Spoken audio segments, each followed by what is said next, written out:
Bingo Blitz rules.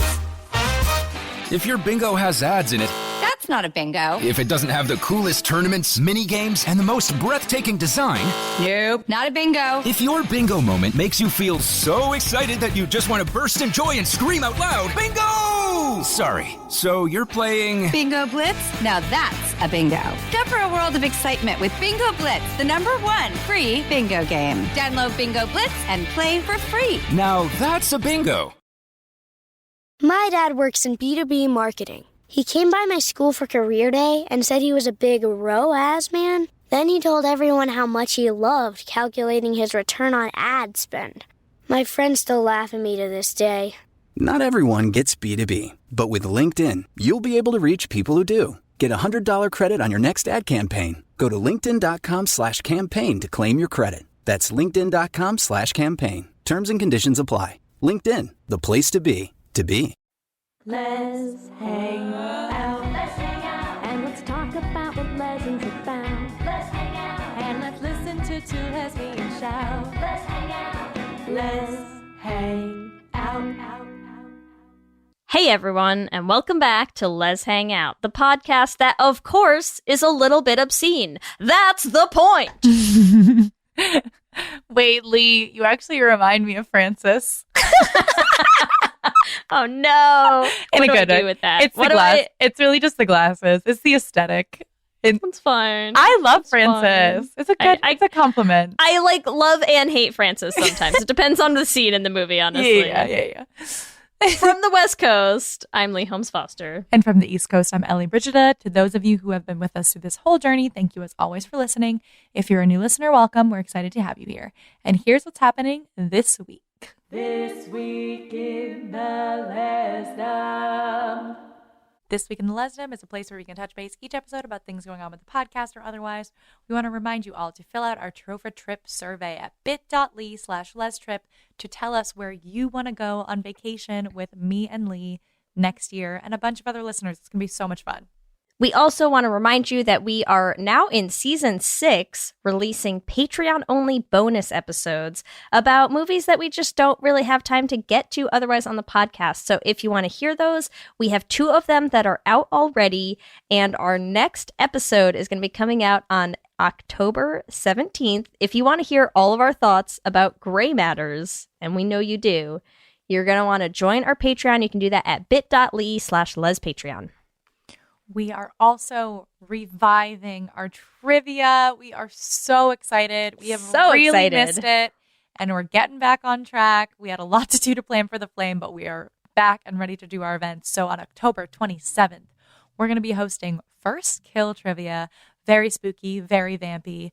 It's going to be virtual on Zoom, so you can join from anywhere at 8 p.m. Eastern Standard Time and 5 p.m. Pacific Standard Time. We will see you there. You can check out our Eventbrite to get tickets for that. In the Greater Les universe, I know we had mentioned Reboot in a previous episode, and I hadn't watched it yet, but I did start watching it, and I can confirm, it is very gay. Like, surprisingly. Wait, is that the show? Yeah, Reboot is a new show on... I haven't watched it yet. Is it actually gay? Oh, now I'm going to have to add it to my list. New show on Hulu. I don't really want to spoil the gay because, it really, was a really cool, fun reveal. But I was like, okay, people say it's gay, so let me check it out. And I was me and Jana were in bed, grabbing each other, wait, they just went here. So it was really fun, and I can confirm it is quite gay. So incredible. Other things that are gay, finally, Velma from Scooby-Doo. So there's a new Scooby-Doo out called Trick or Treat Scooby-Doo. And I think my favorite description is I saw someone who basically said it's Scooby-Doo Debs. Yeah. Kind of vibes. Yeah, so Velma falls for the hot villain, and then the hot villain falls for Velma and saves the day. And I haven't watched it yet. I know Kristen, our production assistant, has watched it. I think more than once already. And I've heard nothing but good things. But listen, it is 2022, and that is how long it took us to get a canon gay Velma, which we've all known. We've been waiting. For forever. Also, Lee, I feel like maybe this is the right time for us to finally do that Scooby-Doo should have been gay. Yes. I thought you were going to say cosplay, but I'm here for both of them. Let's also cosplay. But yes, we could also cosplay. So you're Velma, I'm Daphne. Is that what we're going for? Yeah. Perfect. For sure. Also, Hocus Pocus 2 just came out. Lee, have you seen it? I haven't yet. I know I have to. I know It's everyone. Okay. It's okay. So I did watch it. I will say fun, silly. If you like the original, like I laughed. I enjoyed it. It's not the original. It's never going to be as good as the original. That's fine. But I still very much enjoyed it. I thought that the main trio of witches still brought the gags, brought the laughs. But I also will say we have to do another Should Have Been Gay on it. Great. Because they still have not made Hocus Pocus gay. No, So, even though the book was gay. Yep. Right? even though the sequel book was gay, they focus on like sisterhood and the power of female friendship, but like they don't go there.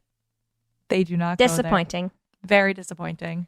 But not for you listeners, because that means another Should Have Been Gay Yeah, headed you get your to way. do another Should Have Been Gay. Get ready for that. So that's what's happening this week. Back to you, Ellie and Lee. Thanks, Ellie and Lee. We are so excited to bring you episode 4 of season 6, our next installment in our first season 6, Lez-ssentials. Lez-ssentials is a recurring segment on the show where we dive into classic lesbian movies or shows. And as a reminder, we are writing and recording original songs for every Lez-ssentials movie or show that we do these days. So stick around to the end of the episode to hear our song for Better Than Chocolate. You're not going to want to miss it. And like Lee said, for this Lez-ssentials, we are talking about the 1999 classic, Better Than Chocolate, starring Karen Dwyer and Christina Cox, written by Peggy Thompson and directed by Ann Wheeler. We're going back. We're in like the way back machine we this are time, going right? Like I feel like we need that Hamilton like rewind. Yeah. Flashback. That's flashback. How we're gonna party like it's 1999. Yes. Come on. And this movie is very 1999. We'll get into it. Oh my god. Let's read our IMDb synopsis. What is this movie about? Okay. For anyone who's not familiar with Better Than Chocolate, don't worry, because we're going to give you a detailed breakdown, I'm sure. Here's the IMDb synopsis. Maggie, 19, works at a lesbian/LGBT bookstore. Her mom's getting divorced and has invited herself to stay with Maggie. Maggie hasn't told her she's lesbian.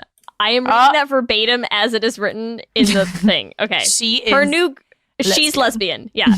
Her new girlfriend moves in as well.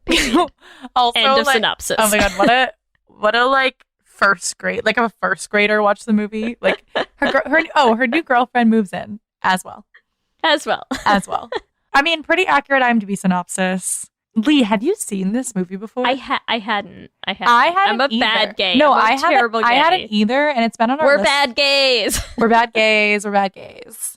It's been on our list for a while, and I feel like this season we were just like, let's do a throwback, right? We've been doing a lot of newer stuff, and we watched the trailer for this and was like, okay, like this seems, for me, the indicator that we should watch it is like the trailer was super gay. And so I was like, okay, this is something that we can watch, right? It's like Judy singing at the club, like Maggie and Kim, like half naked on the couch, like, oh, Mom walked in. Yeah, the trailer goes into a lot of their sex scenes. Yes, and it did have a lot of good sex scenes. Yes. So after your first watch, what are your thoughts on the film? Just like general overview before we dive into plot by plot. Okay, here are my thoughts. I really liked it, and yep. And at the same time, it's very 1999, and it's like it's a little hate crimey. Yep. It's a little like it goes less far than I want it to in the ultimate like acceptance pathway. There are certain things where, like, I love and I hate, like I feel like when we talk about like in more detail, we'll get into some of the places where I'm like, yeah, and then other places where I'm like, meh. Yeah. And I think that's a byproduct of the 1999-ness of this for sure. film. For sure. Because I agree. I pretty much have very similar thoughts to you where actually like I loved it up until the middle. Yeah. Like I felt like the first half I was like really solid. Like I was solid like, through okay, the first half. like the first half, which we'll talk about. But I feel like the first half has like lots of lesbian sex scenes, lots of boobs, lots of like we're at a gay bar and like we're doing drag and like we're lip singing and like it's for sure from the hate crime on for me. I was a little like less into it. That's definitely like the skinheads in the film. I could have definitely done without. Yes. Well, and, the skinheads, and for me, it's like the Judy in the bathroom scene. Like that's where kind of the movie took a turn for me. But overall, I mean, like I understand when we do classics, like we're gonna like. I do think this should count as a Lez-ssentials because it is like this movie. I think is a quintessential, iconic, classic gay film, especially for lesbians. Like it has been around for a long time. It is hard for us to do it now. Like we're not here to review it. Really, because like you take it out of the context and like of course it's not going to hold up to like our standards today, and it doesn't. But I also do think that it's like as a historical I think it is worth watching. Is the point? Like as a lesbian woman, I enjoyed watching this movie and like knowing that this is now a part of my like lesbian media. Journey. I'm glad I watched it. Like I feel like it's been out there for a long time, and I think it's hard for me because some of like like we've watched, and there are some movies of a similar era that to me are like, oh my god, I've seen this movie so many times. It's a classic. I love it. No forwards and backwards. And then some of the ones that I haven't done that with yet, it's harder to go back to them because when you don't have the nostalgia factor of like, well, yeah, but I watched it in 2003, but I loved this and I've movie always when I was loved in it. college, right? Yeah, and so it's like I always know this is what I'm going to get into, and it is. We're always right? Like we're always right. You're going to go back and you're going to be like, yay! Oh no! Yep! Oh no! Yep! Oh yay! Oh no! Right? Like you know what you're signing up for, and so I'm like these days, like there are new movies that I'm like, oh, I don't have that piece. Yeah. And so we like gravitate towards a lot of these newer stuff. But I will say, like, I think what it brings in it does make up for in the chemistry of our two leads, and the like there's like an unapologetic sexuality in Better Than Chocolate that some newer movies don't shy away have. from. Like still shy away I agree. Because they're trying to be more mainstream. Like this was not trying to be mainstream. And so I feel like it's like very feels gay. we can talk about some of the sex scenes more when we get there. But I agree. I have thoughts. Thoughts and questions. But let's hold those questions for now, and let's do a quick recap, overview, walkthrough of the film for anyone who's not familiar or for anyone who doesn't want to dive back in. And maybe I will preface with, if you have not watched this movie and you are uncomfortable with like pretty like explosive attacks on like a lesbian character or trans women, like I will say, I mean, like I would not judge anyone for not wanting to sit through this. So I guess that's our warning in advance, either for part of our discussions or if you haven't watched the movie yet, to know that going in, that when we talk about that, it is like, I mean, nothing goes super bad. Like no one dies, no one's getting killed. But I mean, I feel like that's a sad thing to have to be like, it's not that bad. Yeah, but just a light hate criming. But like, it is. There are those things that happen in the movie, and I think it's important to worth knowing about. Okay, so we open with some hate crime. Oh my god. we open with, well, that's not true. We open with some little like cabaret loungy lip syncing performance. Yes, at the gay bar called The Cat's Ass. The Cat's Ass. Great. Yeah, why not? And then we get some light hate criming from some skinheads, but just verbal hate criming this time, which, in the grand scheme of where we're going to go, it's not so bad. Yep. It's so funny because I love that they have this establishing shot where it's like, it's, Maggie's walking down the street because she was just lip syncing at the cat's ass in and the skinheads outfit. Are harassing her.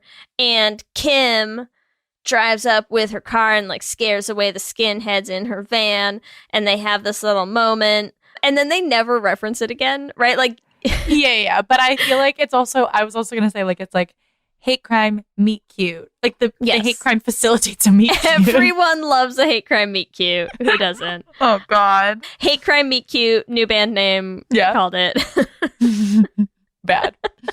But I feel like they subtly... We could make shirts that say hate crime meet cute. And like, honestly, it does really roll right off the tongue. It has a je ne sais quoi, But I feel like they like reference it with their eyes maybe later. I don't know. I thought but they don't ever reference it explicitly. Yeah, and they I just don't think say it's funny. like, "Oh, thanks for saving me." Yeah, that's what I was waiting for when she's drawing her later. I was waiting for like a "thanks for saving me" the other night. Well, she says like, "Oh, like I really like your van," and I took that to be like your van saved. I don't know. It's like very subtle, but it was subtle. I agree. Too I just subtle. think it's funny that they have this whole scene and then it never comes up again because it seemed like the kind of scene that was going to come up, right? Like, oh, wasn't that you at the other night? No, nothing. No, okay. Nothing. So after our hate crime meet cute, horrible, we meet Maggie. Maggie is living at the bookstore. She dropped out of college. She's gay. Hasn't told her mom yet.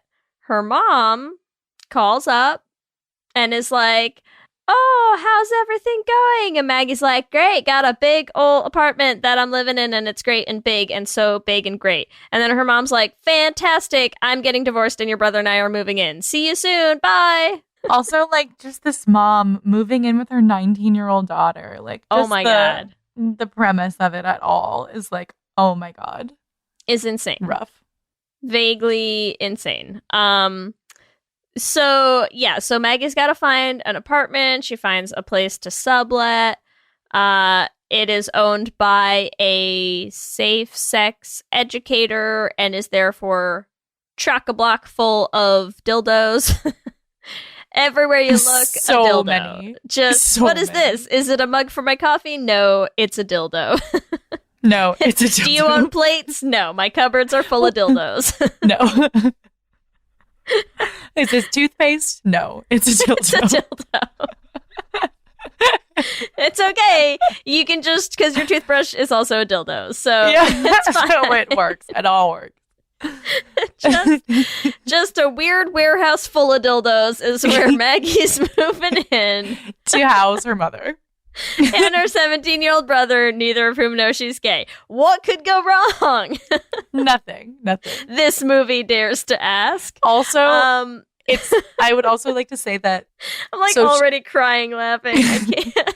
So she moves into this place, right? And she meets Kim. Or she meets her, I guess, in the meet cute, but like actually meets her, and they have that painting scene. Yeah. Right? Yeah. Are you getting to that right now? Yes. That's the next scene. So they have the painting scene, right?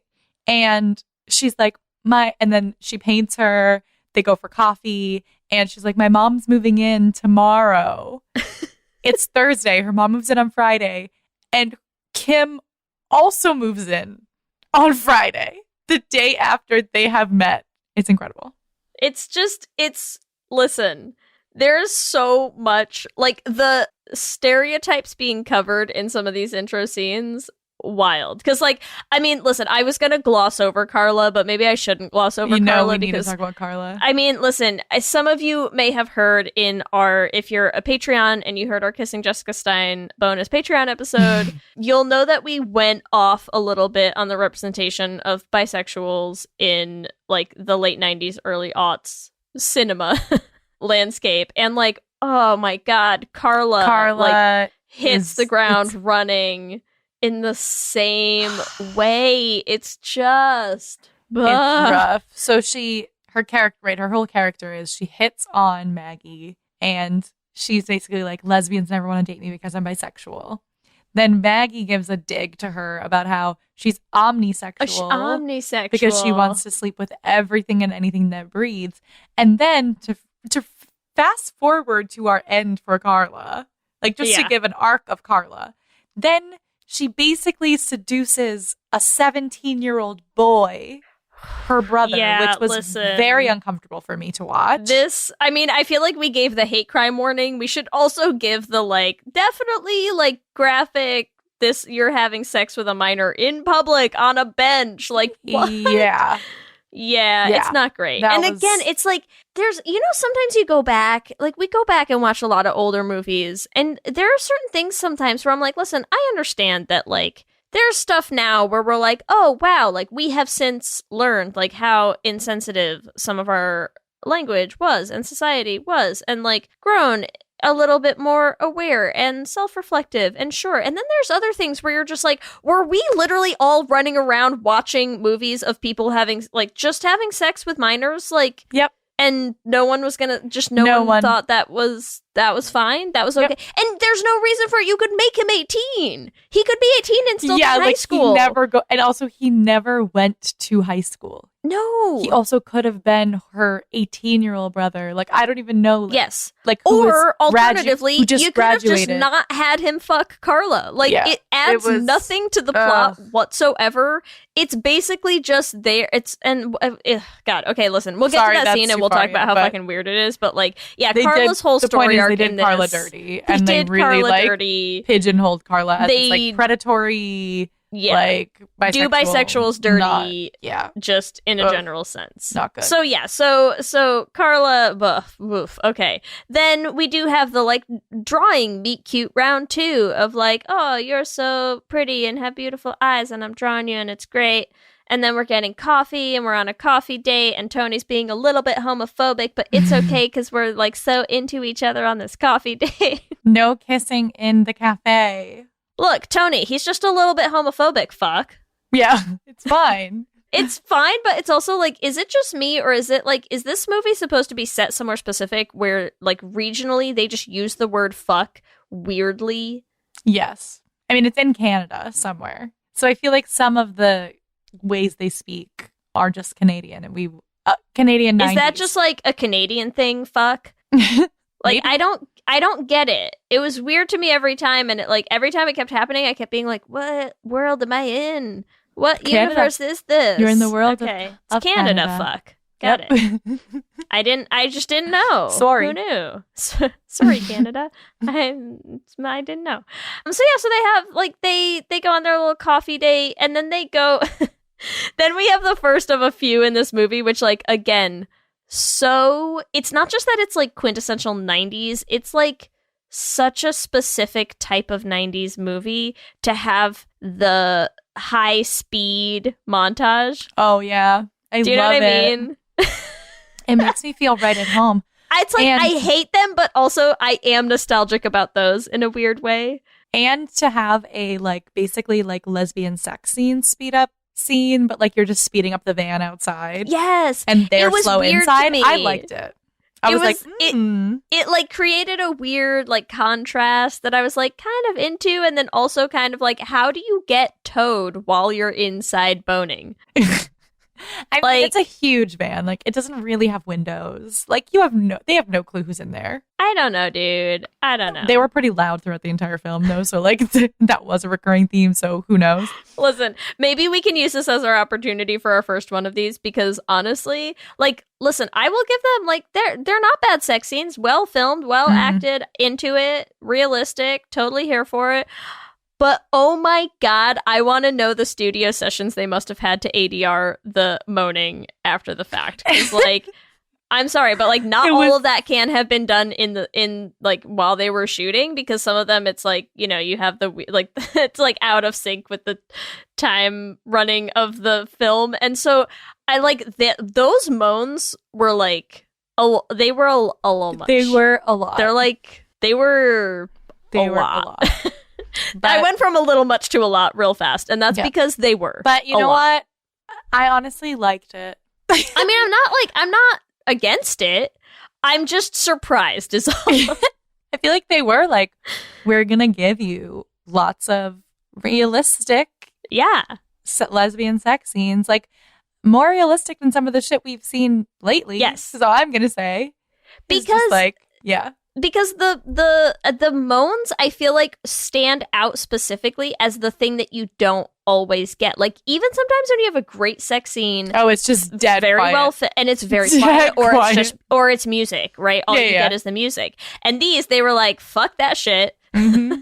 We don't have a music budget. We are just going to, like, here's their it's just get in a booth, keep moaning. Yeah. We'll put them in where we need them.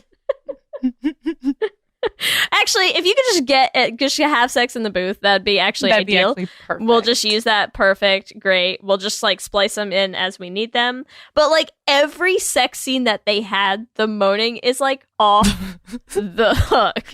It is like out of control. Yeah. Like and I love, because I watch everything with subtitles, as I'm sure many of us do. And it's just like every single time, it's just like moaning, groaning, moans, groaning. Yeah. Yeah. Like when they're in the bathroom later, holy shit, dude. I was like, I'm sorry, but you're expecting me to believe that the whole line up to the bathroom is just sitting there and all you can hear is them in the bathroom just being like, and you're like, whoa, dude. To be fair, chill the fuck out. Like, yes. You're in a public bathroom. Like, nobody would be doing that. Come on. I love that scene. No, okay. People would do that, Lee. I know they would. Who am I kidding? But still, it was just like, it was a little much. It was a lot, but maybe I also it's not that nobody would be doing that. It's that if you were doing that in the bathroom, like the people waiting right outside the stall, someone might be pissed. Yes. Yeah. Would be like a little bit more up in your business. That's all. Yeah. Someone would have knocked on the door being like, can you speed it up? But I loved that everyone in that line. Everyone was so polite. Was like, waiting. You get it. Go for it. Good job, girls. Like, yeah. Woo. Yeah. Like their cheering section. Insane. Oh, good Lord. Okay. So anyway, Kim's van gets towed, which means, of course, what does any good self-respecting 19-year-old lesbian do? Move in. You move in together. That's it. They not only move in, they're like, is it love? It must be love. They literally say that the first day, the first night. Yes, ladies, you met this morning at coffee. But it must be love because I'm sleeping on this couch with you, with your mom in the other room. It must be love because, like, we just had an orgasm and, like, at 19, that's all it takes. Yeah. And I'm like, to be fair, you're not wrong. Accurate lesbian representation. Very accurate 19-year-old lesbian representation. Also, so like, real. Of course they're 19 because, like, they literally don't give a fuck. No. They are having sex in the living room on the couch with her brother down the hall and her mom in a room right near them. Oh my God. And they just keep being like, shh, shh. Like, but it's so true. It's so loud. Yeah, it's so true. Are you going to tell a story, Lee? I felt like a story was coming, but it's very accurate. I'll tell you the stories later. You can tell me out but there. It's just, let's be real. We've all been 19. You're dumb fucks, and that's what you do. That's what you would do. You would absolutely, like, sublet an apartment, move in with your girlfriend that afternoon, paint each other.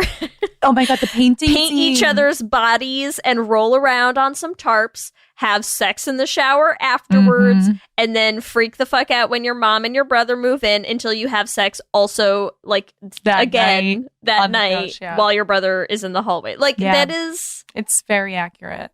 It's so The real. painting scene really got me. Just a lot of moaning again.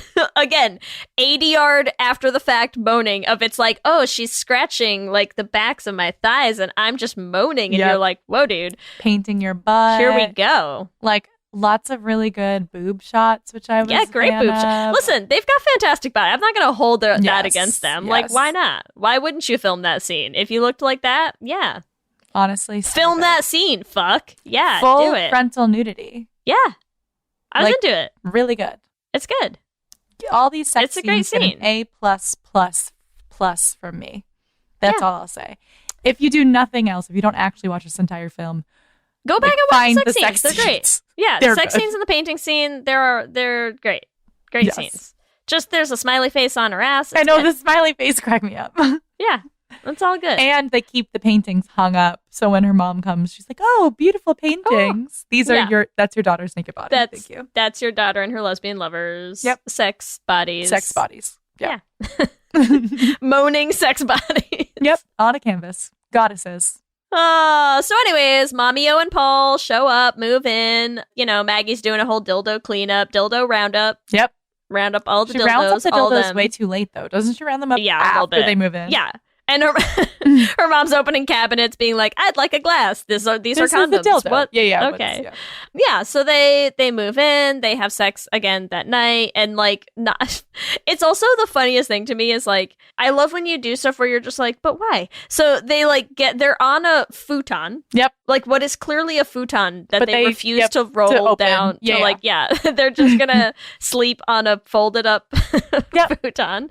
And then have sex, and like you're in a back room with no door, no barriers, no sound, anything, no white noise running, just you. Just down the hallway that your brother's sleeping in. You're gonna have sex and pull the blanket off? Yeah. I think that was for you us. Pull it off? No. I think that was for the audience. Oh yeah, sure. more and more I'm than not for them. again. I'm not gonna hold it against them. Agreed. Look, Like, they're smart. They're good Not looking. smart. Not smart. I'm not gonna fault them any of the sex scenes in this and any of it that they allow us to see. Because again, I agree. It's good.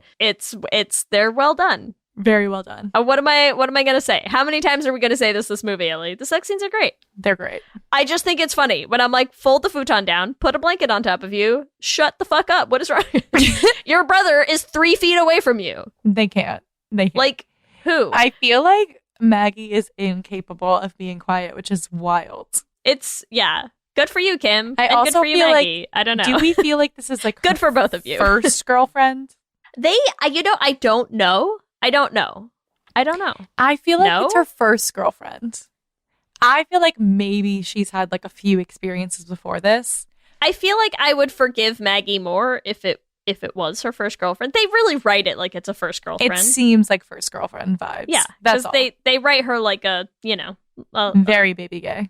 Yeah, super baby gay, head over heels idiot, and I get it. Works. But I don't buy anybody like that cavalierly having sex that close to their brother, and I also don't buy the brother doing anything other than like immediately like plugging your ears and being like, nobody wants to listen to their sibling have sex. As a character, he is a perv to the max. Oh, he's horrible. Yeah. He's horrible. I mean, listen, everyone in this family makes some questionable choices. Yep. At some point. I'm just going to say, none of them, this must be, maybe it's genetic. Yeah, they all are having a time. They have bad sex choices, this family. Not great. All around, we're going to get to them. Not great. But after the move-in, we are off to 10% books, and we are being censored. Classic. Customs, holding up all of our books. Francis, not happy. Yeah, for like, what? Books like A Guide to Anal Safe Sex, the Lesbian SM Sex Manual. Like, why are we censoring these? Little Red Riding Hood? I don't understand. What are we doing here? Yeah, inappropriate. We also kind of really meet Judy for the first time. And like, listen, I adore Judy. I love Judy so fucking much. I can't even stand it. Judy, like, as a what a doll. It's so good. So good. I will say, like, I can't really speak for trans people, but I do feel like in the realm of lesbian cinema, we do have Judy as a trans woman who's treated in a better way than a lot of, besides the hate crime, but like by the people within the gay community. Yeah. Most of the people are pretty like kind and welcoming and like treat her very much like a woman. I think that's why I was so disappointed, because there's a couple things like, listen, we have to be realistic. Like, Judy is a trans woman played by a male actor, which like I feel like for 1999, this was probably as good as you were going to get, right? Yep. Like, I mean, and that's not 100% true, and we know that, but like for the time, this still, I think, was actually better on the scale of representation.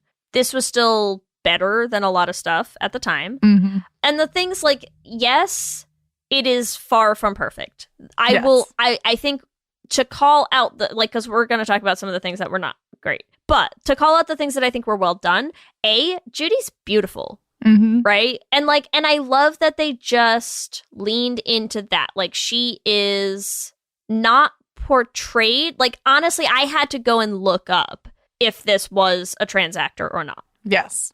Because I absolutely would have believed that this was just like a trans actress, and I wanted it to be like so I know, badly. me too. So badly. Because she is like, I thought, like, when Judy meets Lila and Lila's like, you're stunning. And I was like, yeah, you fucking are. Like, she looks fantastic. Yep. And they don't make any of her appearance a gag or a shtick. They don't try to, I feel like they don't really play up ever like the masculine parts that much, you know? Like, it's not like they're trying to make it like, oh, look, it's obviously a dude. Like, no. I just love Judy. Like, I love Judy. Beautiful, and she's great, and she's sweet, and she's nurturing, and she's like... And she also gets, I think, a pretty decent storyline, right? Yes. So, like, her whole storyline is that she's in love with Frances, who's the woman who owns the bookshop, right? And she keeps, like, hitting on Frances, and Frances is like, oh, I don't know. And we go through the movie.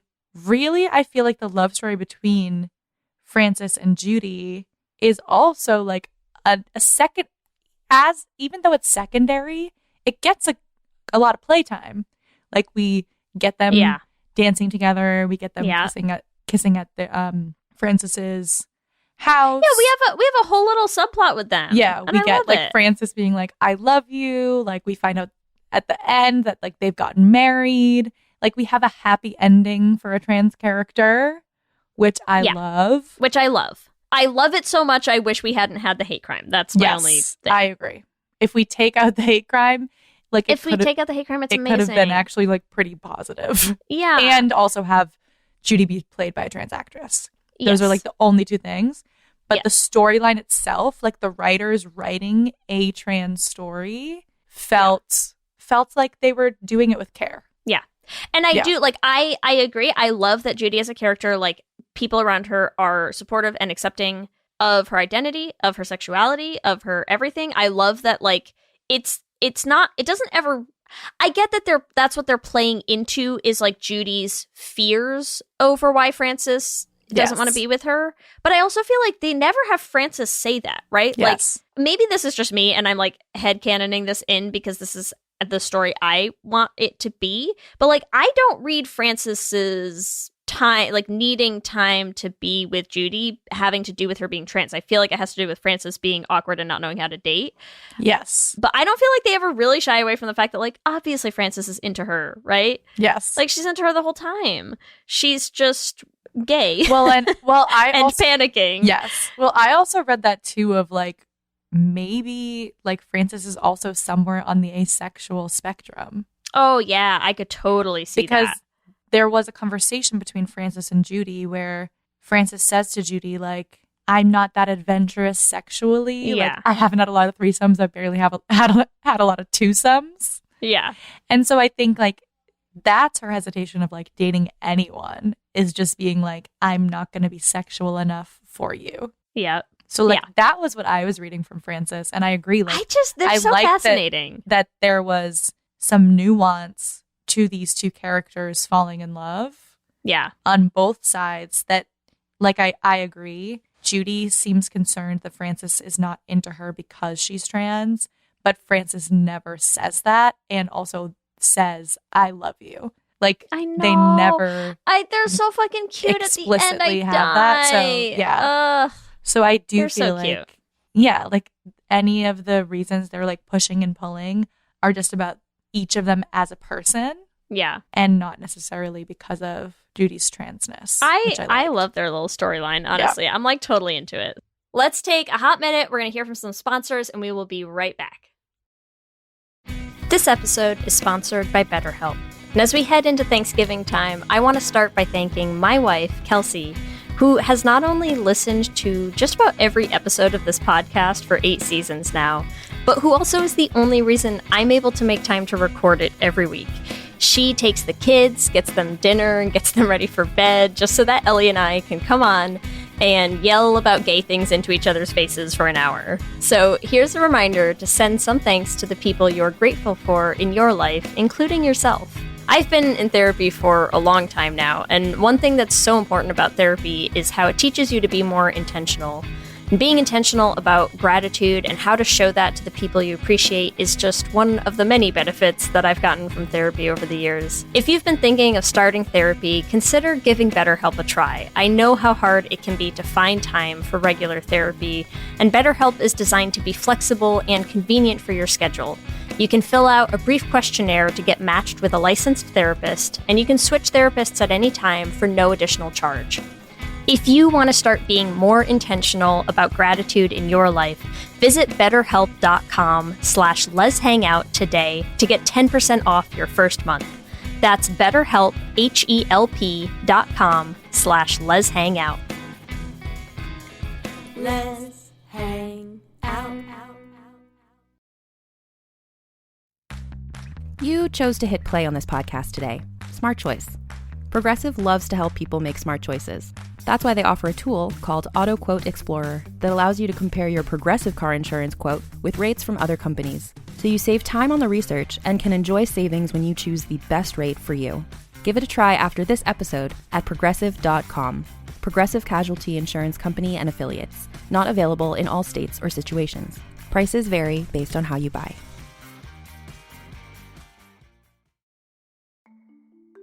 For many businesses, the holiday season can be both an exciting and stressful time. With so many balls in the air, one thing you definitely want to know you can rely on is how you're selling your products. And with Shopify, you can rest easy knowing it's the home of the #1 checkout on the planet.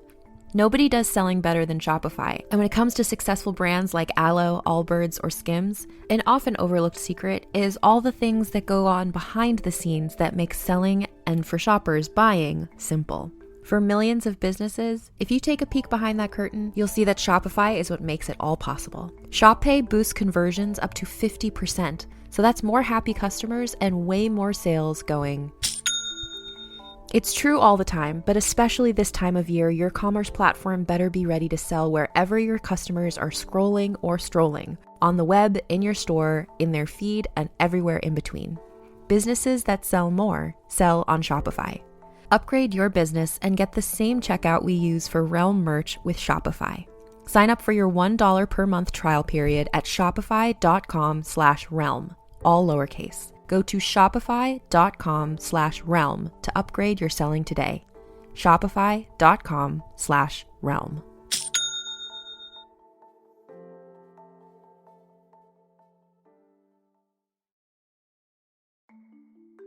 For many businesses, the holiday season can be both an exciting and stressful time. With so many balls in the air, one thing you definitely want to know you can rely on is how you're selling your products. And with Shopify, you can rest easy knowing it's the home of the #1 checkout on the planet.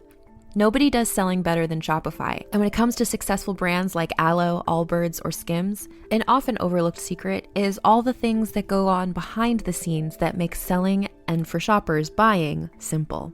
For millions of businesses, if you take a peek behind that curtain, you'll see that Shopify is what makes it all possible. Shop Pay boosts conversions up to 50%, so that's more happy customers and way more sales going.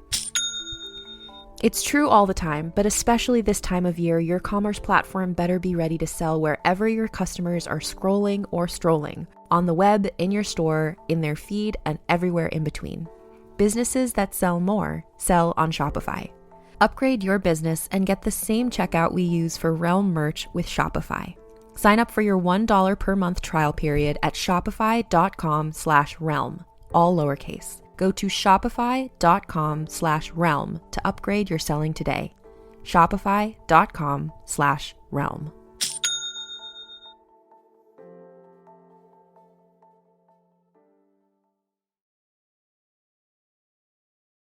So anyways, we meet Judy. I'm going to try to get through the plot a little Sorry, faster I'm sorry. No, it's fine. We're just we're getting so sucked into stuff, and I know we have a lot we want to talk about. So I'm just going to, we've met most of the people. We've kind of introduced a lot of the topics. So I'll speed run us through what happens in the movie. So Lila, who is Maggie's mom, moves in. She's obviously just a little oblivious. She doesn't get it. Maggie doesn't want to come out to her. She meets and gets really close to Judy, which and I love their friendship too. I just thought it was so sweet. I love how they play them together. I love the conversations they have. Mm-hmm. She and Judy are adorable. There's the whole plot about the books getting held up. So Frances and Maggie go to customs and they're trying to I mean, Bernice, the lesbian at customs. I love it. Like, so obvious. So they're trying to deal with customs. There's like all these subplots of like the mom gets a job and she helps Judy buy a condo, and she's just like puttering around the apartment being like, I don't have sex anymore. Chocolate's great. Anyways, why don't you have a nice boyfriend? And you're like, yep. Oh God. And then there's the whole like there's just like a coming out thread that we have here that's just like constantly going, which she's trying so hard and failing endlessly to come out to her mom because she just keeps having sex with Kim everywhere, like at their house and at the club and at the everywhere, and like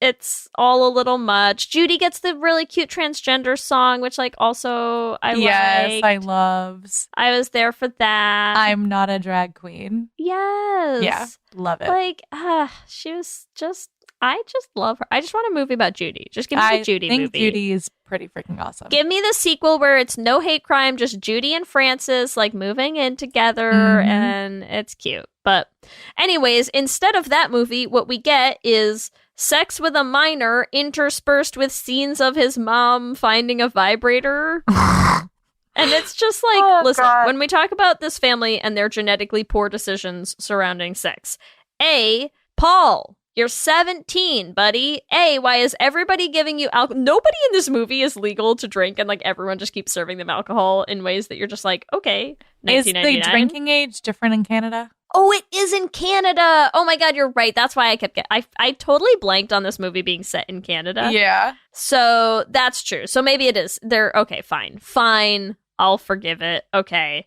But it is still it's not 18. legal. It's still not legal. It's legal for Maggie, but that makes me feel a little better about the fact that Tony was just like, come on in, have some grappa. And you're like, what the fuck, dude? Like, you're like, don't kiss in my establishment, but like, I can serve to minors. And you're like, this seems weird. Anyways, that's fine. So then the whole thing. So like, Paul, bad. This woman, too old for you. You are in public, my man. You're literally like on a bench at a waterfront. What are you doing? Yeah. This is a bad idea. Also, maybe it is also genetic. He is equally very loud. Very loud. And I was less into it. Wonder it was why. So uncomfortable. Don't know why I'm less into that. Less into him grunting. And while we're making bad decisions, Mommy-o, if you just find a random box of sex toys under your daughter's bed, maybe, just maybe, here's a thought. Don't go hog wild with all those sex toys. Just them all. Just an idea. So I'm just curious, why do you think she shouldn't go buck wild? Because she doesn't know where they've been? Is that what you mean? I don't know, dude. I just feel like if you find... So later in the movie when she like talks about them and like brings them up to Maggie, she is like immediately horrified when she finds out that they're not Maggie's. And I'm like, why would your first... Like, if you find your kids' sex toys... Why would you use them? Why would you use them? Like, I guess. I don't know, is that just me? No, you're not wrong, but I sort of liked the scene because I was like, go Lila and your sexual liberation. I'm all for Lila using the vibrator. Like, go nuts, dude. It's not so much the vibrator in and of itself. It's just like, not even a little scrub, like a wash it.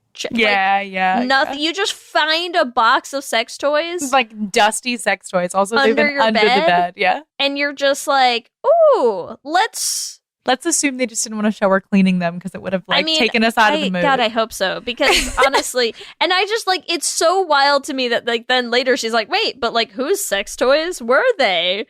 Like, what did I shove up myself? And you're like, why was it okay when you thought it was like your daughter's? But this is what weirds you out. I'm like, honestly, I'd prefer you use a stranger's toys than your daughter's. Than Maggie's. Like, I don't know. But anyways, So this family, questionable decisions around sex and sex toys. And then, yeah, there's like, we like kind of talked a little bit through the Judy Francis storyline, but it's like, yeah, like Judy is like, I'm going to lunge for you and I am in love with you, Francis. And then goes and gets like attacked in the bathroom and I hated it and it was super sad. And then I just like, I wanted the date to go so well. And I was so sad when Francis was like, I'm not ready yet. And you could just tell, like, you could tell Judy's heart, especially was like, broken. I'm sorry, but like, who does that after you just got like attacked like, in a bathroom? Yeah. Yeah. Like, maybe you say, like, maybe we could slow down a bit, but like, I don't want you to leave. Please stay. Let's cuddle. Let's hug. Okay. Yeah. Like, comfort, Francis, comfort. Because instead she just like breaks her little heart all over again. And like, Judy just like got to me in this movie. I couldn't I know, but I also do have empathy for Francis because I just think like she also has a hard time dating. And she's like, I do really like this person. And she's just uncomfortable. But she's not a trans woman who just got hate crimed in the bathroom. And therefore I give her less leeway than I give Judy. Judy gets all of my patience and love and care in this movie. That's all. Valid. You know, Frances redeems herself. She does. She like, afterwards is like, I've been looking all over for you, Judy. I love you. I know. I love them too. Anyways, okay. So then we also get the Maggie coming out scene, which I thought was hysterical because I'm like, you have both been sleeping on this folded up futon for like how many weeks now? Your mom has never once walked in the morning to the two of you, like clearly where does she think you're sleeping? Like they've always been naked together. Yes. Also, they never wear clothes. No. And she's never seen them. They're like boning every night. It was the most horribly edited scene I've ever seen. Yeah. Because it just like didn't, I feel like they filmed a bunch of different lines and then sort of like jumbled them together. Because I was like, wait, I'm not following the scene actually. No, and it was weird because it was like there's nothing explicitly happening other than the way they react. Like I feel like if the mom had just walked in and they had been like, good morning, like no one would have been weird. It's only because she walks in and then, yeah, you get the like, Mom, oh my God. I can't believe you came in. Yeah, I just feel like it was not on the list of coming out scenes I've seen. I was not a fan of this one. No, I wasn't. And I also like, I get like why they need Kim to be pissed and whatever. But I also feel like, I don't know, maybe it's just me. I just love that the mom's like, what, are you in love? And I'm like, they met yesterday. Like, but also Maggie, just freaking say you are in love. You've just say you're in love. You easily said it to Kim like 2 seconds after you met. No, instead they're gonna have a fight, and then Kim is like, I'm gonna storm away, and then Maggie is just like, I'm gonna run into the sea. Like I don't even know where she goes. She just yells and runs away. And I was like, this is like such a 19-year-old like perfect encapsulation of just like feelings. And you're like, yeah, okay, real. Sure. And it's also like, I don't know, it didn't make any sense to me too because Maggie had been trying to come out to her mom before this. I know. So I was like, I was waiting for her to be like, yes. Yes. Like, yes. I just feel like the answer should have been like, yes. Yeah. I feel like she already, this is your moment. And then you could have had the explosion where she's like, Mom, you keep trying to ruin my life. Like, I felt the ball, like, Maggie. I felt like there was a scene missing. That's why I was so confused by it. Because the scene was her coming out. Yeah. The scene was her coming out and she never came out. Yeah. It was all subtext. Honestly, I don't even know that they ever like really explicitly said anything, nor did the mom really seem to have a problem with the fact that she's gay. She's just like, you're young. You think you're in love? But well, you don't even know what love is. Like, yeah. And I was like, to be in love with this man with a mustache. Right. Like, yeah, his name was Otis. Oliver or whatever. Yeah, Otis. Yeah, it was weird. It was a weird coming out scene. So anyways, Maggie and Kim fight. Kim leaves and she's like, I'm going to go get my van and drive to San Francisco where all the gays are. And you're like, valid. Honestly, okay. Good idea. Sure. Honestly, Kim would clean up in San Francisco. Yeah. And then Judy, like, poor Judy, man. I wanted better for Judy in this movie. Judy's like, I'm going to get dead named in front of my new friend. I know. And you're just like, this is so, I hate it. I hate it for you. Her parents are like the fucking worst. And I hate that for her. And then she's throwing paint all over her new condo. And I'm like, Judy, you just bought this condo, babe. Like, what are you doing? You're going to have to paint over it. She needs to release her rage. I know, but it's so much work. Honestly, it's gonna be so much work to paint over. I know. All that. That's I want all to see I'm what saying. I think she should just leave it. Like every time someone comes over, it's just like completely like the most splattered walls you've ever seen. Why not? She and Lila are just having some wine. And honestly, listen, as much as like I'm here for Judy and Francis, I like low key shipped Judy and Lila this whole movie. I thought like, they were gonna kiss at the real estate really agency. thought they were gonna get together. I really thought they were. Yeah. I was like 100% gonna be here for it. Like when she had that first thing where she was like, I'm in love with this person. You know, I thought she was gonna say it's you. Oh my God. I thought they were leading towards Lila. And I 1000% thought they were going there. It's okay. And I was a little sad they didn't because I could get behind them too. So honestly, throuple it out, ladies. I'm here for it. Take your time. But Francis has never been in a threesome. That's the sequel I need. Francis has never been in a threesome, and Judy's like, "Listen, I have this friend, Lila. Let's drink some wine and eat some chocolates and see where the evening takes us. Give me the sequel. This Lila is what I brings want. the box of sex toys. We're all good. I will accept nothing less than this for the rest of my life. That's it. And then can I just like gloss over the ending? Because it's just like, okay, there's a hate crime and it's bad, and then everyone is happy. Well, yeah, and also like the bookstore explodes, and it's the like bookstore what is explodes. happening?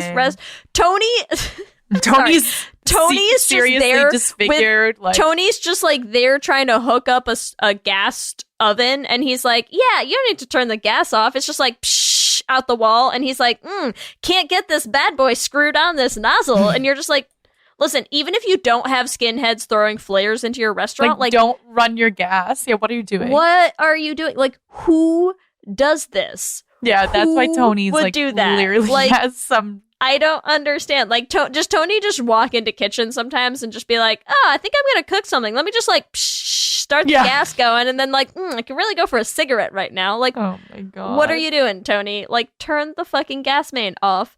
Who hooks up an oven like that? Nobody does this. And I love that he's just like there, like fiddling with a wrench. He's just like, it won't go on. Fuck. And you're like, what? What is happening? What is even happening? So anyway, the stores all blow up. Skinheads blow everything up. Everyone is fine, including Tony, who absolutely should have been in like multiple pieces after that. He is just sitting in a room full of gas. Yep.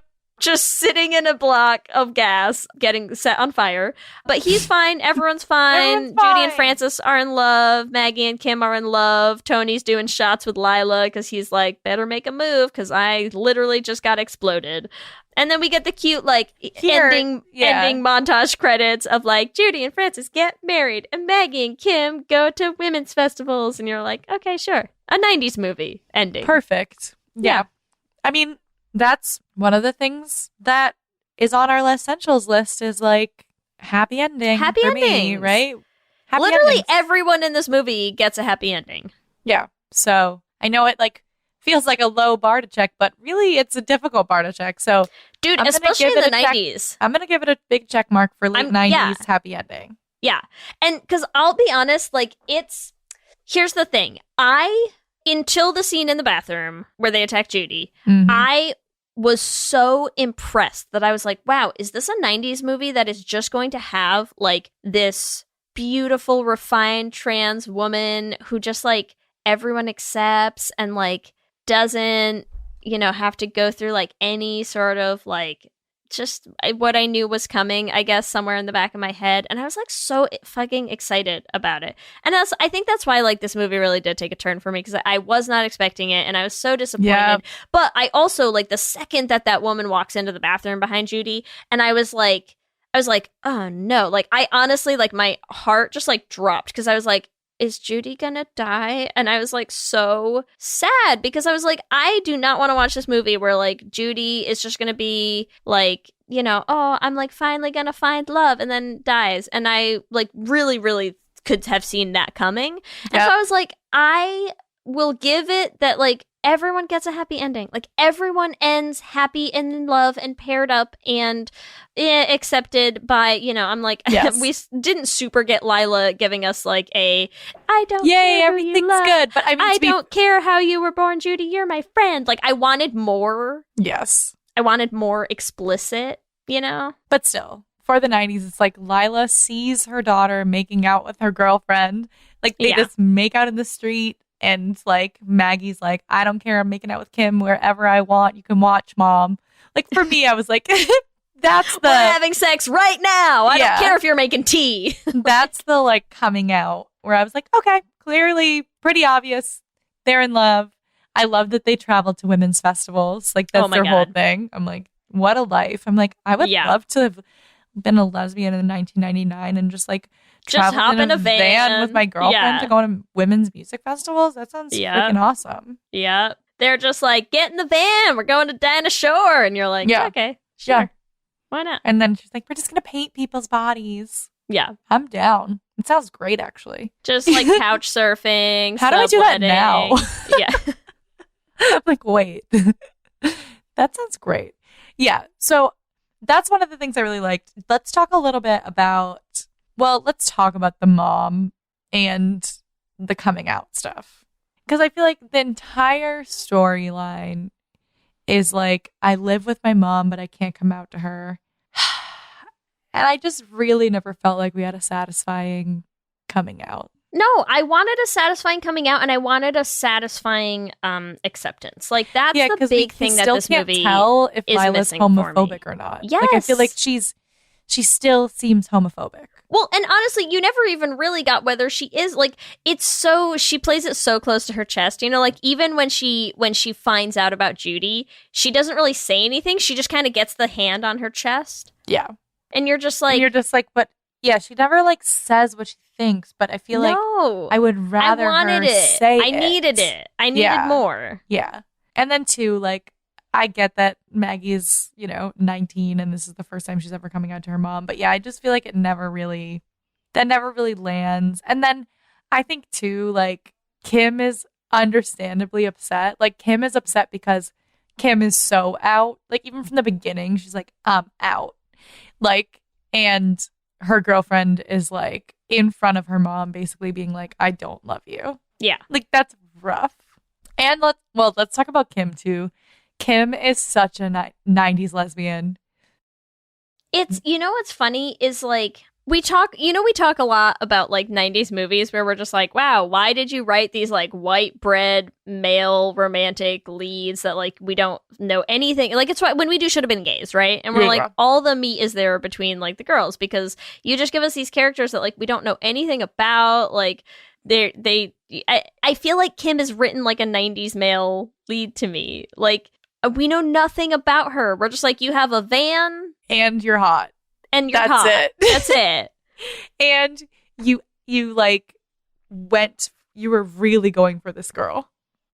Yeah. Yeah. When hard. She was like, I asked about you. Like their first date. Oh my God, we glossed over that scene and I fucking love it. Well, let's on their coffee date. Yeah, let's dive into their date because it's just such a quintessential lesbian date. So they meet. For sure. She draws her, right? Which is just like, oh my God. And then she's like, you have beautiful eyes. Yeah, you have beautiful eyes. I can tell so much from a painting. There's mommy issues. There's higher education. Yeah, higher education issues because she dropped out of school. And you're single. Yeah, and you're single. I was like, what a line. Like, what a fucking move. Like, honestly, I respect. Like, I'll give it to you, Kim. That was smooth. Got moves. That was good. And I love that she immediately is like, I asked around. Like, yeah. She's like, that girl that I ran into last night, tell me everything about her. And then she's like, of course, now I'm meeting her and I know everything about you and I've been waiting for this moment. Yeah. Like, it's so calculated. Yeah. It's been, like 8 hours. She knows everything. I know your life story. I know where you live. I know.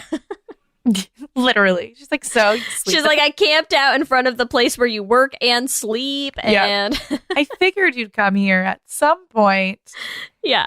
Yeah. Insane. Borderline stalker, but, like lesbian cute. Sure. Let's have an afternoon delight in the back of my van. Like, there's always my place. Listen, she's got fucking moves for days, Kim. Like, the only thing we know about her is that she is smooth as fuck. Nothing else. That's it. And to be fair, as a 19-year-old lesbian, like, that's all you need to know. Like, Kim is kryptonite. And one thing I like about Kim, yes, she's white bread, but she's not portrayed as much as that Shane archetype. Yeah, no, she's not. Because she's not playery. She's not playery, right? Like, there seems to be like an insinuation that she is like, or has been, but like when she's with Maggie, like she's just with Maggie, and it's not like, oh, like their fight comes from Kim sleeping around, or well, and it's not like they sleep together in the van and then she's like, okay, bye. Like they sleep together in the van and she's like, I'm moving into your place, and you're like, okay, fair play to you, Kim. Like, why not? Like, let's sleep together, and now I love you, and I love you, and I live with you. We slept together once. I love you, and we now have an address. And you're like, okay. I guess this works. Great. She's like, let's mail out Christmas cards. Okay. Let's meet your parent, meet your mom. Like, I love too. So there's just like sex scene after. That's why I was like, I love the beginning of this movie. Meet cute, sex scene in the van, sex scene, painting scene, sex scene, shower, sex scene. We have 3 sex scenes basically in a row. Yeah, they go like back to back to back. Listen, I was watching this on public transit, and I was just like, wow, cool. Okay. Also, very accurate for 19-year-olds, back to back to back, and new lesbian love. Oh, for sure. I love, too, how Maggie's like, how Kim is like, I'm just going to leave. Like, I do not want to be here when your mom gets here. And she's like, I have a better idea. Like, let's just pretend you're my roommate and we can live and be happy together. Like, first date. Like, Kim had the right idea. Like, actually get out of there, Kim. Listen, when we talk about like lesbian first dates, because this is the thing, it's like sometimes, when you say things and you're like, listen, straight people, I don't think you quite understand what we mean when we talk about like lesbian first dates last forever. And we're like, this lesbian first date, oh my God, this lesbian first date included a painting, a drawing session, coffee date, hookup in a van, getting your van towed, moving into an apartment together, having another painting session, doing your body goddess painting, having sex in the shower, the parents moving in, and then sex on the futon that night. That was their first date. That was one date. That was one date. One date. And that they involved moving in together for good. Yep. Right? Like, sounds accurate. That's the other thing that I love about Kim. Like, because listen, I mean, I do. Like, I wish we knew more about Kim, like, as a person, like her backstory or like anything about her other than her first name. But I do love that Kim is just like, I don't usually stick around for the parents thing. And then she immediately sticks around for the parents thing. Like, she doesn't make any attempt to leave. She's not just like, oh, I was just on my way out. She's like, hi. Welcome home. Yeah. Nice to meet you. Welcome to our home. And she's not doesn't even blink when Maggie's like, Kim and I will sleep in the back. Like, also, correct me if I'm wrong, there's one bed in this entire house. Yes. So like there's been one bed and you're supposed to expect there's 2 roommates who are not sleeping in the same bed. Yes. Yep. Yeah. That tracks. And I also love that Maggie, who goes out having to find a sublet that day, knowing that her family's moving in with her, picks one with 1 bedroom. Yep. But it's big. Yeah. And she was like, it's big. Perfect. And you were like, not with beds. Yeah. Like literally no beds. It's small of beds and big of dildo. Yeah. And condoms. Dead. It's just a big open floor plan full of dildos with a single bed. This is what you went for. For I will continue to lead a secret double life moonlighting as a lesbian with my mother, and she'll never know. Not even a wall in the place. Like nothing. Okay. Not even a freaking like. Have you ever seen like this was when I was younger, but like you would like I would stay at somebody's apartment. I don't know who they were, but and they lived in a living room. So their bed was in the living room and they had like a tapestry hanging. Yeah. As like a door. But like I feel like they don't even have a tapestry. No. They don't even have like, like those shades. Like I have friends who live in New York City. Have, you know what I mean? Something because what the fuck is Paul like peeking around? It has to there's be something hanging, but like not enough. There's some sort of drapery. Not enough. Not enough. No, not enough. Not even like a full enclosure, you know? No. Like not nothing. Enough. There's no privacy in this house. Yeah. No, it's wild to me. Just insane. Wild. Yeah. But yeah, I like their love story. And then too, we have let's talk about this must be like their last sex scene. Because they have a bunch of sex scenes in the beginning, and then we sort of like skip through a bunch of stuff. And then they have the date at the cat's ass, where they go and have sex in the bathroom stall. Yeah. And that scene is, love it. She's like, it's good. But I also love how she's like, it's really hard to have sex with my mom there. I'm like, it's actually not because you did it. Yeah. You've done it. I know. And I'm I like, think you literally, just like I having don't sex think you everywhere have you had go. sex further than like 2 feet away from another human in this movie yet. Like, Ever. you're constantly just surrounded by people. You're like, let's have sex on this busy street that you're apparently double parked on. Like, let's have sex with my family just having moved in. Let's have sex in the bathroom stall. Like, yeah, you could go a number of other places. Like, literally just go back to the van. It's impound. It's just sitting in a big empty lot. Have sex in the van. Whatever. That's actually brilliant. Have sex on the bench that your brothers have, like, Everyone's vacated. Like, also, there's another couple that comes in after them, and they go in to have sex again after that. And I'm like, this is such a just like, I don't know. I really love the inclusion of the bar. Yeah. Just in general, any movie that has a gay bar in it. Especially one with a stage. Yeah, like with a stage. We have Judy singing. Do we want to talk about that song that Judy sings? Did you write down? You didn't write any of the lyrics, right? I didn't write any of the lyrics down, but I probably could come up with a bunch if I needed to. Because, I just loved her. I just love Judy. Yes. Judy was so good, too. Like, at one point, one of the skinheads calls her a dyke, and she says, "Thank you." I know. I know. And I was like, yes. Because she's so happy. She's like, yes, I am a lesbian. Like, thank you for recognizing me. Yeah. No, but she's so Judy cute. gets to sing that song, and especially because that's the other thing. This is the other thing that I'm saying is like Frances.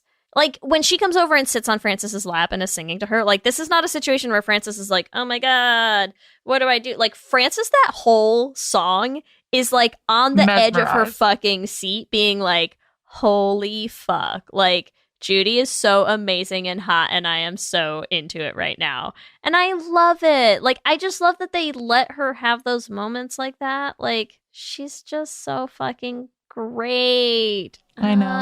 I just love her. I love it. And it's like, yes, it's problematic in like the same kind of ways that like Tu Wong Fu is problematic, you know? Like that's another movie we should do a Patreon episode on. Ellie I don't know if I've seen it. What? What is it? I don't know if I've seen it. Oh my God. We're for sure going to do a Patreon episode on it now. Tu Wong Fu, Thanks for Everything, Julie Newmar. It's the one where, who's in that? What's the guy in Ghost? Oh, Patrick Swayze. Patrick Swayze. Yeah, Patrick Swayze is all, so it's Patrick Swayze and John Leguizamo. And Wesley Snipes. And Wesley Snipes all playing drag queens. Well, yes. Yes. But it says drag queens on I don't know. I don't know that I haven't watched it in a long time. I don't remember if they lean into any of them being trans or just being drag queens or not. Like, I don't remember where they land on in like the identity landscape of that movie. But so it does to me. It's like it's problematic in that same way of like taking cis male actors and like putting them in these like, you know, trans feminine roles. Yep. And that's it. It reminded me a lot of that in a lot of ways. But I just also, there's so many things I love about how they handled Judy as a character. And I loved just her character. I love that. And who's the actor who played Judy? Because I also thought just like acting wise, it was pretty good. So he is named Peter Outerbridge. And I don't know that I know other stuff he's done that much. I think he was in Orphan Black. Oh, was he? As who? His IMDb page has 135 credits. Oh, he was the weird like cult farmer dude in Orphan Black. Weird. Yep. I would never have placed that. I like him better as Judy. I love him as Judy. honestly. Yeah, I don't know. That's I mean, cool. I will credit the movie a couple things because it's like, yes, I do love that, like, for the time to have some form of parental acceptance, however mild it may be, and to have the happy endings that, like, you really just did not get a lot at the time, right?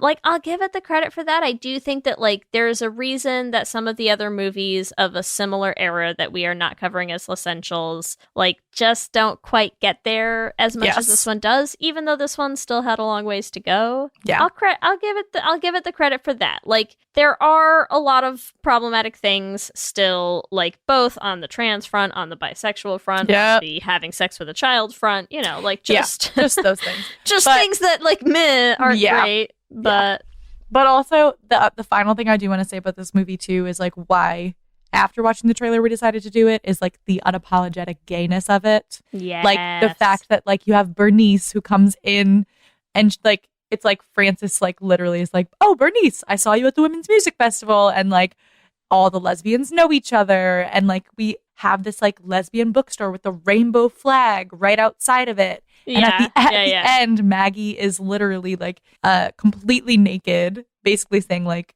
with a sign that says lesbian on it. Yeah. Right? Like there's a lot of very like queer things in this film. And that's like some of the things that I actually really love about some of the movies from the 90s that are a bit more problematic, but like they also were so encapsulated gay cult, like very gay, rather than just like more mainstream, like assimilated gay stuff, which is like still good to have. But like, I think like now we're leaning towards like gay people. They're just like us. And like, I like the movies where it's like, actually gay people are not just like everyone else in a good way. Like there's very specific things about the community that are there's different. like a specific culture, and there are specific like stereotypes and like references, and like they're very believable gays to me. Like everyone in this movie was, except for Carla. I mean, like, please do better with your bisexual characters. Bad. But like they were believable gays, and I also like I really liked that there were so many like you were saying about Francis, right? Like I get why it's not explicit. I could totally see Francis as ace or demi or like somewhere, you know, like somewhere on that spectrum of asexuality. I just like, I liked that there were different kinds of gays. Yes. Like, and I like that, like, I love that Judy as a trans woman is also written as a lesbian. Like, because again, I feel like so much of that era was about having these like, oh, I'm like a very feminine trans woman who like, I feel like there was a lot of like them being into men. And that's why so much of that era is also then wrapped up in the whole narrative of like, oh, but then their masculinity is threatened because now they're gay. And like, that's like, that was, I think why it was such a big part of that is like so many of their stories revolved around that type of identity. You know, and like that type of story connected to that identity in ways that just like endlessly, you were just like, no, please stop, do something else better, do something, anything but that, please. Like, please stop giving me a trans woman who's like trying to go on a date with a guy and then getting killed by that guy. And you're like, so I love this. I love that they just leaned into like, yeah, actually some trans women are gay and into lesbians, and those lesbians are into them. Yeah. Give me that fucking story. Like, I love that. I mean, like, listen, as much as I want to make fun of Maggie and Kim's relationship more, I'm like, nope, accurate. Accurate. And I think they have good chemistry. They have really good chemistry. They really do. Like, from the second they meet each other, I'm like, yeah, they're pretty hard in love. Do we know, are either of the actresses queer? Do we know anything about them? I don't know. Let me look. I don't know anything about either of them. I haven't seen anything suggesting that either of them is queer. And sometimes I have lower expectations than this, you know? Yep. But yeah, overall, I liked it. Like we've said through the episode, watch it for yourself if you feel comfortable with the themes that are in it, and let us know what you think. All right, before we go into our Q&A, we need to go over the drinking game rules for Better Than Chocolate. So here they are. We also want to remind you all, please drink responsibly. If it's getting too crazy, just switch to water. It's okay. This is all just for fun. So here we go. Drinking game rule number 1. Every time Lila eats the chocolate. 2. Every time Maggie and Kim have sex in public. 3. Every time there's a performance at the cat's ass. 4. Every time Judy and Francis kiss. 5. Every time someone mentions Little Red Riding Hood. 6. Every time Tony says fuck. 7. Every time someone finds a dildo, which that one might get you really pretty drunk. And 8. Every time Maggie tries to come out to her mom. As a reminder, please drink responsibly and make sure you tell us all about your experience during the drinking game for Better Than Chocolate. It is time for our Q&A. Are you ready? Q and gay. Let's do it. All right, question number 1, Lee. Was your first girlfriend A, an artist, B, a writer, C, a singer, or D, an intellectual? Oh, a good question. My first girlfriend was a carpenter. I don't know that fits in here. I mean, that's also a very lesbian profession. It was a very, like, listen, on our spectrum of gays, like, I was the acting theater gay. She was the, like, backstage building sets and, like, tech theater gay. Nice. You know? Love it. I was just trying to go for have like, both covered. I don't know what to do for D, but I was just going with like all the creatives in this film. We got a painter. Yeah. We got Maggie who wants to be a writer. We got her mom who wanted to be a singer. And then Francis is our intellectual. I like it. Okay, question 2, Ellie. Who makes worse sex choices out of A, Maggie, B, Lila, or C, Paul? I'm going to have to say C, Paul. That's a hard C, Paul. Underage. No, sex it's not choices. a hard C, Paul. Don't say that. Oh, God. Yeah. But C for Paul. I will approve of all of Maggie's sex choices, even in public, because Kim is hot and good for you, Maggie. Good for you. And listen, Lila, I want her get to it while you look like that, you know? Yeah, exactly. I want her to experience some sexual awakenings. So I'm here for Lila. Great. All right, question number 3, Lee. What kind of gay are you? Wine or beer? I guess between those two choices, I'd land on wine. I think I'm also a wine gay. I do not really like beer. I'm not a huge beer gay. I'm a cider gay. Wine, beer, cider. Should we do sea cider? Okay, we'll do sea cider. Ooh, sea cider. I'll add it in. Cider. I'll even I'll add another choice for us, and I'm just gonna do like cocktail. Okay, so do you want me to ask you again, or it's already cider? No, it's fine. I'm still sea cider. I'm just adding it in there so that people have options. Let us know. Question 4, Ellie. How would you let your rage out of A, primal scream, B, flinging paint, C, smashing plates, or D, axe throwing? I'm going to go with D, axe throwing. There's a really fun axe throwing place in Boston, and I've been many times. I have never gone, and I super want to go. I love it. I'm actually pretty good at it. Nice. Like, I get it in that middle circle pretty often, so I'm proud of that. You just wanted to brag about it, didn't you? I did. I really did. I support you. All right, question number 5. What's your favorite cat's ass performance? A, Opening Angel. B, Blacklight Go-Go Boots, or C, Judy's song? Listen, I do love the Blacklight Go-Go Boots, and I love that it's in there and unnecessarily long for no reason. It's so long. It's so long. It's Judy's song. I can't. It's literally everything for Judy. Justice for Judy. All for Judy. All for Judy. Remember, you can give us your own answers to this episode's Q&A questions on our Twitter at Let's Hang Up Pod. Let me hear you say hip, hip, hip, hip, hip, well, yeah. We love hearing from all of you. We love continuing to build this community, and we just like to shout out some of our favorite things that we've heard from our listeners every week. And this week, we want to start by shouting out one of our listeners, Kim, who sent us an email, and they had some requests for Lez-ssentials. So first, The Handmaiden, which, Kim, we've got some good news. It is going to be happening, I think, this season, right? We decided? Oh, yes, we have it's on our list. We've had a lot of requests for this one. Yes, it's been highly requested. We're bumping it up. Don't worry. So we have bumped it up. We're going to be doing it this season. So don't worry, it's coming.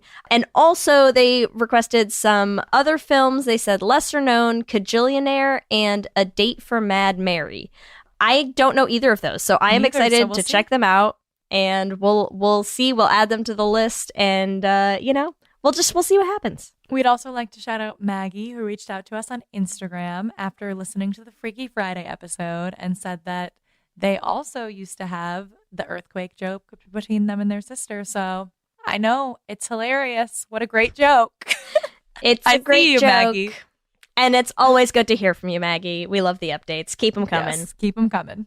And as always, want to thank our Lesbian Jesus patrons, Mark Foster, Tanya Ferguson, Jacqueline Rosenshino, Sarah and Julia, Alana Rosen, Lisette Stye, Adi Benitez, and Fiona W. And our King Princess patrons, Amy and Ellen, Julia Gonzalez, and Leah Henley. Thank you all so much for all your support. We could not make the show without you. Remember, you can also find us on all the social medias. We are on Instagram, Facebook, Twitter, and TikTok at Let's Hang Out Pod. You can email us at letshangoutpod@gmail.com.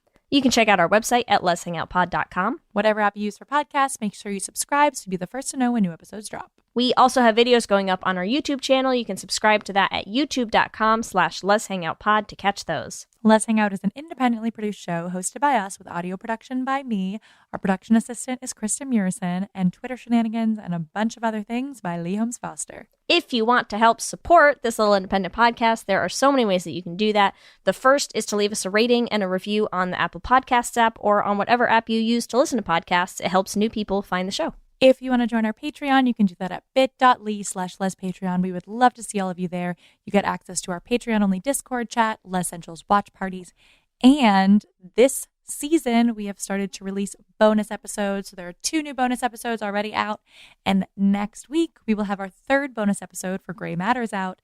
You can get that at bit.ly/lespatreon. It is also getting chilly out there for a lot of you, so if you need some new merch, maybe you need a hoodie, maybe you need a crew neck, maybe you need a baseball raglan tee, we have all of our designs. You can get them on all those things, or if you're still somewhere where it's nice and temperate or warm, there's tees and tank tops available year-round. You can find all of our designs on all sorts of things at our TeePublic, and you can find that at bit.ly/lezshop. And remember, we have a queer production company making queer podcast musicals with guaranteed happy endings that you can find everywhere at Dollar Bean Prod. Or at our website, dollarbeanproductions.com. And you can listen to all of the episodes of our first show, The Flame, on any podcasting app. And if you want to help support us in making more musicals or in getting The Flame onto the stage and continuing that journey, you can join our Patreon at bit.ly/dollarbeanpatreon. If you want to follow us individually, you can follow me at Ellie Brigida on Instagram, Twitter, and TikTok. You can find me on Instagram, Twitter, and TikTok at LSH Foster. With that, I'm Ellie. And I'm Lee. And let's hang out again soon. Let's hang out.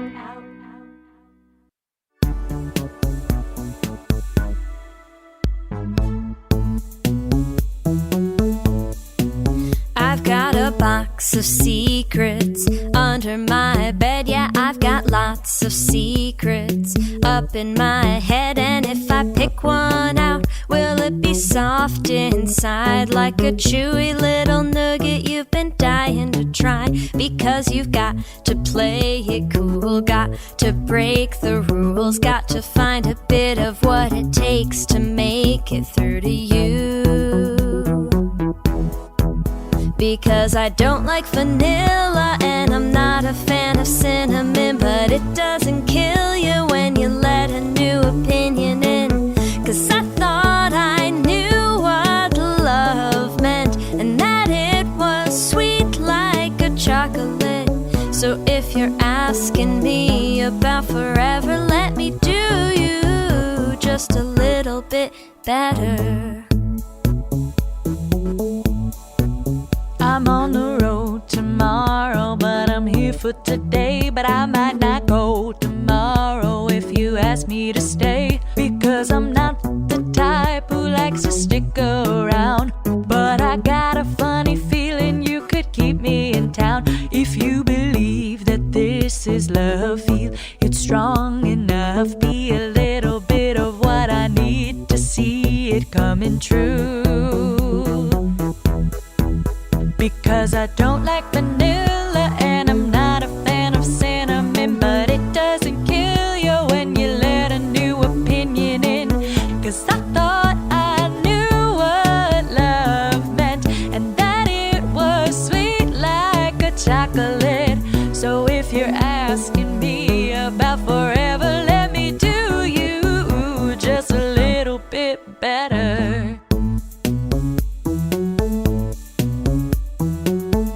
got to stay together through sweet and salt and pepper. If you think chocolate's good, then baby, I've got something better. I hope you're ready for a new sensation, because I don't like vanilla and I'm not a fan of cinnamon, but it doesn't kill you when you let a new opinion in. 'Cause I thought I knew what love meant, and that it was sweet like a chocolate. So if you're asking me about forever, let me do you just a little bit better.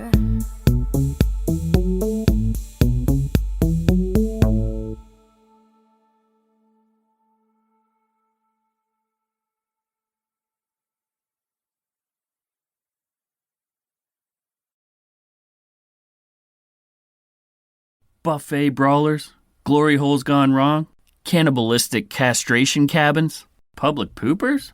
These are just a few of the crazy topics you'll hear covered on Excuse Me, That's Illegal, the pettiest podcast around. Whether you need a break from all that murdery true crime stuff, or just enjoy hearing hilarious stories told in a unique way, I got what you need. I'm Leroy Luna, your fearless host/chauffeur. So come hop in my minivan and let's go for a ride. I promise you probably won't be disappointed. Excuse Me, That's Illegal is available on Apple Podcasts, Spotify, basically everywhere you consume podcasts, with new episodes dropping on the 10th, 20th, and 30th of the month, baby!